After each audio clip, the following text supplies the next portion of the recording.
तो प्यारे इस्लामी भाइयों, आपने जाना कि एक कबीले की मौत एक तरफ और एक आलिम की मौत एक तरफ, और आलिम की मौत का नुकसान कबीले की मौत से ज़्यादा है।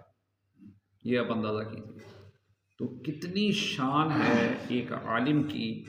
जन्नत का दरवाज़ा खुल गया, फरिश्ते पर बिछाते हैं, उसके लिए दुआ रहमत करते, आसमानों के फरिश्ते और समुंदर की मछलियाँ उसके लिए इस्तिग़फ़ार करती, और फिर आलिम उसको इबादत गुजार पर इतनी फजीलत कि 14वीं रात का चाँद है, आलिम 14वीं रात के चाँद की मानित, और उसके सामने एक इबादत गुजार, अगरचे वो तहज्जुद पढ़ने वाला हो, रोज़े रखने वाला हो, तो वो बड़ा ही इबादत गुजार हो, लेकिन वो आलिम के सामने वो इस तरह है जैसे चाँद के सामने एक छोटा सा सितारा।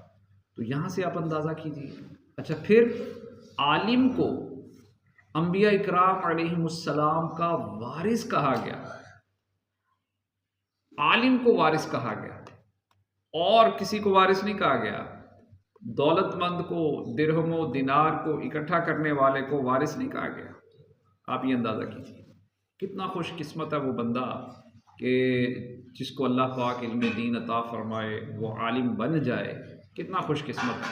अब ये बच्चे कितने माशाल्लाह खुशकिस्मत हैं जो शुरू से इस लाइन में लग गए, हाफिज़ बन गए, फिर आलिम अब वो बन रहे हैं माशाल्लाह। तो अल्लाह पाक इनके सदक़े हमें भी आलिम बनाए। हम सब भी कोशिश करें, जो बड़े हैं ये भी कोशिश करें, सब कोशिश करें कि हम भी ये मर्तबा, ये मकाम हासिल करने में कामयाब हो जाएं।